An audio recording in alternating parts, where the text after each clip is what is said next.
Cara, primeiro tempo o Sampaio Corrêa não passou do meio campo. No segundo, o Flamengo trouxe o Sampaio Corrêa para o campo e você tem espaço para poder sair com rapidez. Aí teve espaço para o Flamengo. Só que não aproveitaram. Teve várias situações ali que eram 3 contra 3, 4 contra 4, mano a mano, às vezes até com mais jogadores do Flamengo, e não aproveitaram as oportunidades. A bola mesmo do De La Cruz para o Gabigol, o Flamengo teve maioria e perdeu. Isso que mudou foi um pouco a estratégia. Entrou o Luiz Araújo, jogou aberto na ponta, o time mudou. Passou a ser Alain, Arrascaeta e Gerson.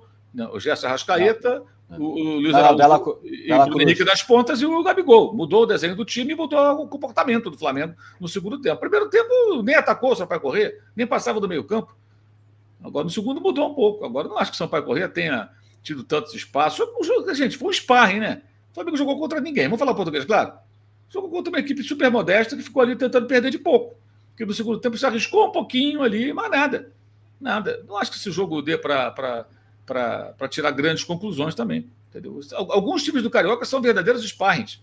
Esse time do Flamengo caro, cheio de jogadores importantes, tem que vencer com facilidade. Não cabe outra coisa. Não cabe outra coisa. Muito fraco o Audax. Agora, contra o Audax eu achei melhor, porque achei que o time foi intenso o tempo todo, praticamente. O time teve um apetite voraz o tempo todo, mas entendo que ali era antes da viagem, todo mundo mais inteiro. Agora, viajaram, fizeram 2 jogos, treinaram lá nos Estados Unidos, saíram do local que estava fazendo frio, muitas vezes, a temperatura era mais baixa, todo mundo encapotado, e foram para uma região que é quente e úmida, que é Belém, chegaram na manhã do jogo, então tem todo um contexto. Então isso também tem que ser entendido. A situação do time, dos jogadores contra o Audax era uma, a situação contra o Sampaio Corrêa era outra. Então, talvez isso também, talvez não, com certeza isso explica também um pouco a mudança de desempenho. Eu não vi nada assim tão preocupante com relação ao Sampaio Corrêa. Talvez você veja domingo contra o Vasco, que vai enfrentar um adversário que tem jogadores com mais qualidade, é um rival, é o clássico, aí é outro papo. É um jogo que muita gente cresce, né? E o Vasco precisa de um resultado também, né? Porque tem sido meio preocupante o comportamento do time do Vasco, em que pesem alguns desfalques aqui ou ali, perdendo, empatando com times. O empate com o Bangu domingo foi um negócio terrível, né? Faz um gol da vitória, com o golaço do Payet, último lance. Que último lance? Teve mais um pênalti, empatou o Bangu. Aí ontem tomou uma tamancada do Nova Iguaçu. Então, para o Vasco vencer domingo é fundamental para dar uma acalmada. Que se perder domingo para o Flamengo, o Vasco não digo que vai entrar numa crise, mas começa a fervilhar de novo a coisa lá dentro do Vasco. Então, o domingo é um jogo importante, é um jogo sério.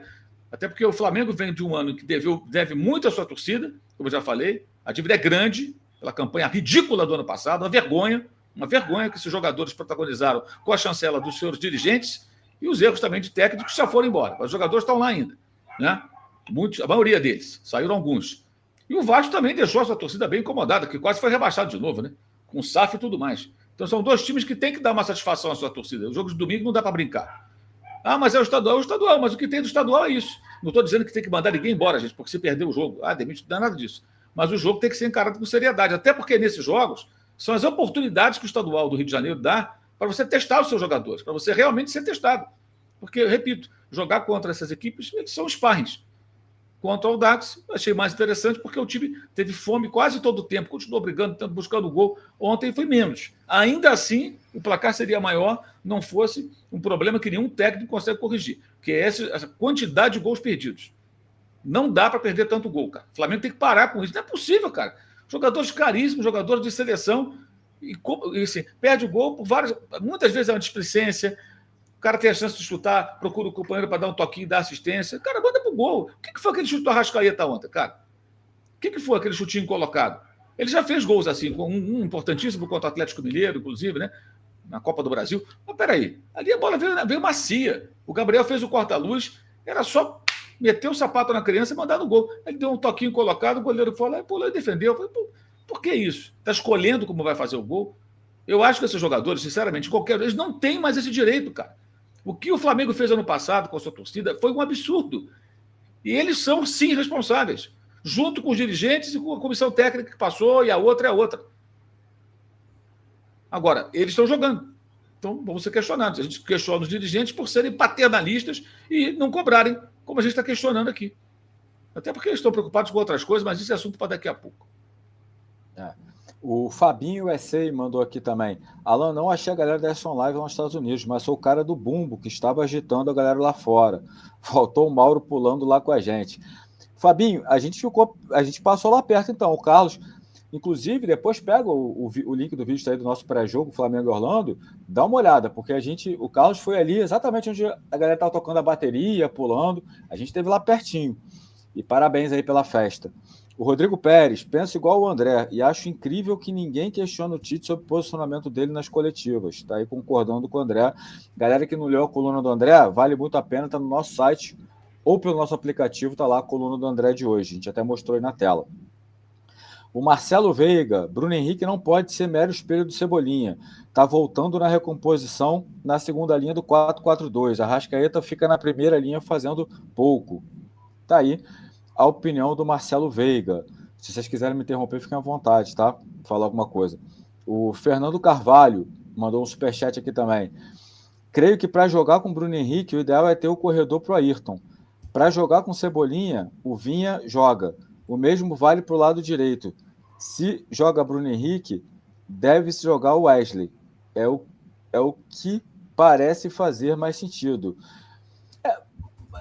O que você acha, André? Até porque o Bruno Henrique jogou muito tempo e a melhor fase dele com o Felipe Luiz, que também era um lateral construtor, né? Não era um lateral que subia de corredor, né? Não, é isso, né?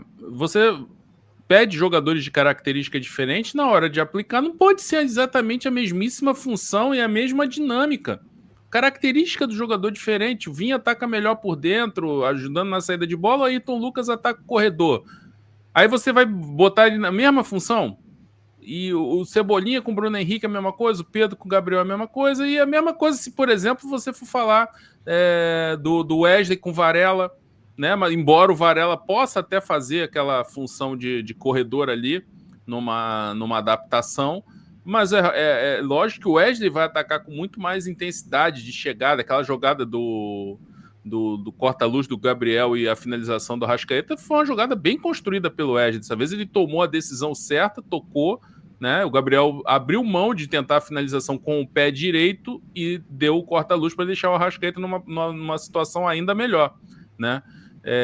Então, assim, e quando o Dela Cruz joga, é uma dinâmica ali pelo lado direito. Quando o Luiz Araújo joga, a pessoa pedir para o Luiz Araújo, não, você vai fazer a mesma função que o Dela Cruz. Você vai vir no meio, você vai cair lá na esquerda, você vai circular, você vai ajudar o Arrascaeta a armar o jogo. Não é a característica dele, né? Então, aí, nisso, o Tite acerta. O Luiz Araújo fica lá, esticado espetado na ponta direita, né? E é só seguir a mesma lógica em relação ao outro lado ali, com o Bruno Henrique, com o Cebolinha, né? Enfim, tudo que eu já falei. Salta aos olhos isso, né? Não é muito difícil de você olhar para o campo, saber como os jogadores jogam, lembrar de como eram os melhores momentos desses jogadores e saber que era só uma questão de dar um ajuste ali, só que o Tite quer porque quer manter o padrão. É uma escolha legítima, mas não parece ser a melhor, que aproveita melhor o jogador. Já ele não quer rodar o elenco, ele não quer dar oportunidade para todo mundo, então dá oportunidade, tudo bem. Ontem o Gabriel e o Bruno Henrique já receberam uma oportunidade mais qualificada, porque não foi aquele cata-cata dos segundo tempos dos amistosos lá. Mas não custaria nada. Bruno Henrique, você chega um pouquinho mais, quando o time atacar pela esquerda, você chega um pouquinho mais para dentro e deixa o corredor para o Ayrton Lucas e vai para a área se juntar ao Gabriel. Não seria problema nenhum fazer isso, mas o padrão acaba sendo o mesmo de quando o Cebolinha está em campo e o Pedro.